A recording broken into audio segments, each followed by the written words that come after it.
और बड़ी खबर इस वक्त आपको बता दें, दरअसल दिल्ली से बड़ी खबर आ रही है जहां बांग्लादेशियों की पहचान की गई है।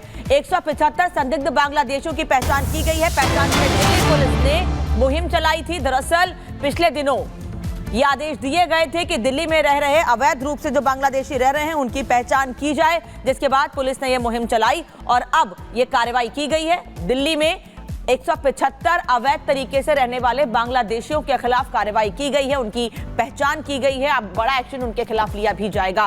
पहचान के लिए पुलिस ने एक बड़ी मुहिम चलाई थी और उसके बाद अब 175 बांग्लादेशियों की पहचान की गई है, लेकिन आने वाले समय में यह मुहिम ऐसे ही जारी रहेगी और अलग अलग जगहों पर कार्रवाई की जाएगी, जिसमें बांग्लादेशियों की जो अवैध रूप से दिल्ली में रह रहे हैं उनकी पहचान की जाएगी।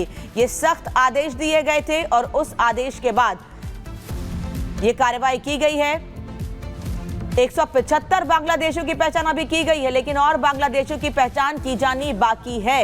ये कुछ इलाके हैं जिनको चिन्हित किया गया है और वहां पर अवैध रूप से दिल्ली में रह रहे जो घुसपैठ करके बांग्लादेशी आए हैं दिल्ली में, उनकी पहचान की जा रही है। प्रॉपर तमाम पेपर्स उनके चेक किए जा रहे हैं और अगर पेपर उनके पास नहीं है तो उनकी पहचान की जा रही है और आने वाले समय में उनके खिलाफ कार्रवाई भी की जाएगी। ये बड़ी खबर इस वक्त की आपको बता रहे हैं। दिल्ली में 175 बांग्लादेशी जो अवैध रूप से रह रहे हैं उनको चिन्हित किया गया है, उनकी पहचान की गई है। टीमें लगातार पुलिस की दिल्ली में अलग अलग जगहों पर जा रही हैं और अवैध तरीके से दिल्ली में रह रहे बांग्लादेशियों की पहचान की जा रही है और उनके खिलाफ आने वाले समय में कार्रवाई भी की जाएगी।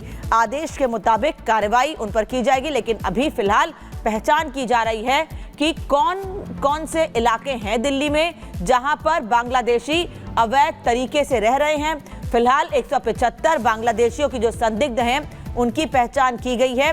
बाकायदा उनकी आईडी चेक की जा रही है, पेपर्स हैं या नहीं है चेक किया जा रहा है, फिर कार्रवाई।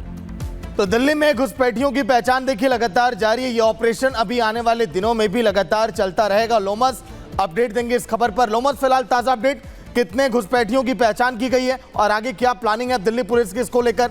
लोमस।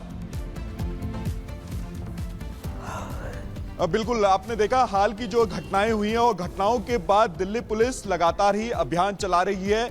जो अवैध रूप से बांग्लादेशी दिल्ली में छुपे हैं, जो अवैध रूप से दूसरे अन्य लोग दिल्ली में छुपे हैं, उनको लेकर के यहाँ पर अभियान चलाया जा रहा है और इसी अभियान के तहत 175 लोगों को चिन्हित किया गया है जो कि यहाँ पे अवैध रूप से दिल्ली में रह रहे थे और इसी को लेकर के जो दिल्ली पुलिस लगातार अभियान चला रही है और इनके दस्तावेजों को घर घर जाकर के चेक कर रही है और उनके दस्तावेजों को लेकर के लगातार ही जो ऑफिशियल कार्यालय है उनको भेजा जा रहा है कि इनके जो दस्तावेज है वो क्या सही है और जो प्रामाणिकता वो दिखा रहे हैं वो क्या पूर्ण रूप से वैध हैं, तो उन्हीं को ये देखा जा रहा है। और साथ ही आपने देखा कि हाल के दिनों में जो घटनाएं दिल्ली में हो रही है उसको लेकर के लगातार ही दिल्ली पुलिस काफी अग्रसर है। दिल्ली पुलिस के द्वारा ये अभियान चला करके उन लोगों रोहिंग्या और साथ ही बांग्लादेशियों को चिन्हित करने का काम किया जा रहा है जो कि दिल्ली में अवैध रूप से रह रहे हैं और कहीं ना कहीं जो क्राइम जितने भी तमाम दिल्ली में ज्यादातर क्राइम होते हैं उनमें ये बांग्लादेशी और रोहिंग्या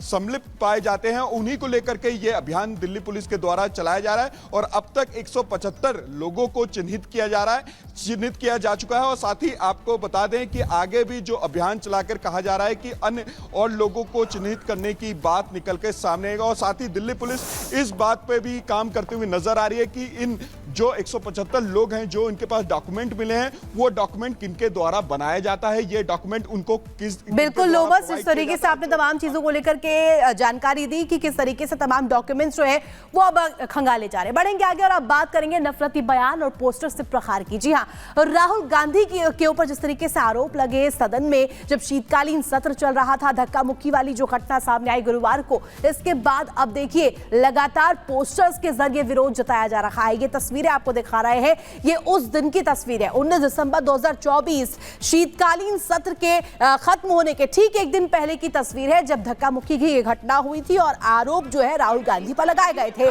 प्रताप सारंगी, मुकेश राजपूत जो कि इस दौरान घायल हुए थे। रायबरेली में भी आप देखिए राहुल के खिलाफ जो है वो पोस्टर्स लगने शुरू हो चुके हैं और इसका विरोध भी जताया जा रहा है। आपको ये बता रहे हैं पोस्टर्स लगने शुरू हो चुके हैं और ये तस्वीर आपको दिखा रहे हैं जहां ये जो घटना 19 दिसंबर की बताई जा रही है। तो दो तस्वीर इस वक्त टीवी स्क्रीन पर देखिए। पहली तस्वीर संसद परिसर में धक्का मुक्की हुई, विरोध में रायबरेली में इसको लेकर क्या पोस्टर्स लगे हैं और अब जमकर विरोध भी करते हुए तमाम लोग नजर आ रखे हैं। रायबरेली की तस्वीर आपको दिखा रहा है जहां से सांसद है राहुल गांधी और वहीं पर ये पोस्टर्स लगे हुए हैं।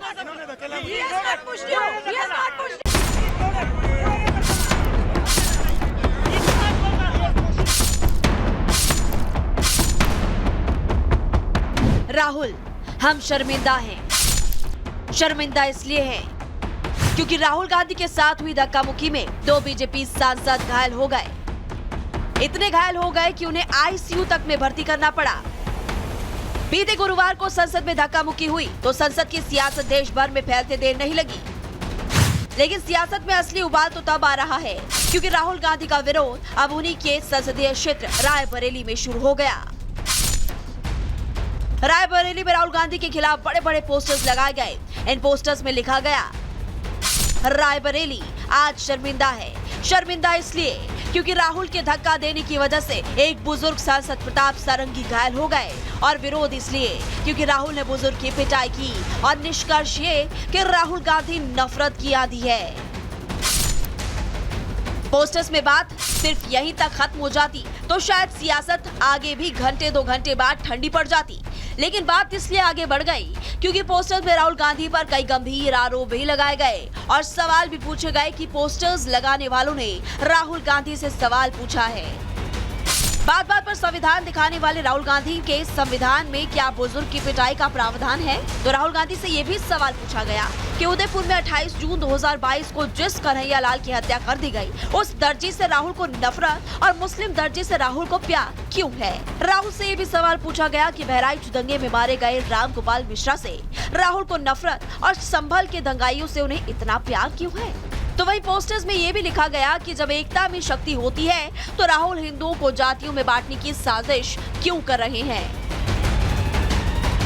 इसके अलावा राहुल गांधी से विदेशी कारोबारी जॉर्ज सोरोस के साथ रिश्तों को लेकर भी सवाल उठाए गए। बताया गया कि ये पोस्टर्स विश्व हिंदू रक्षा परिषद की तरफ से लगवाए गए और इन्हीं सुलगते सवालों की वजह से ये पोस्टर्स चर्चा में आ गए।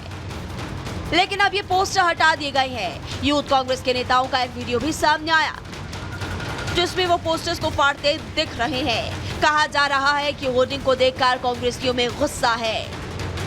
लेकिन लोगों के बीच चर्चा का बाजार गर्म है और पोस्टर्स में जो सवाल पूछे गए उनकी भी चर्चाएं तेज हो रही है। Bureau report, Republic Bharat.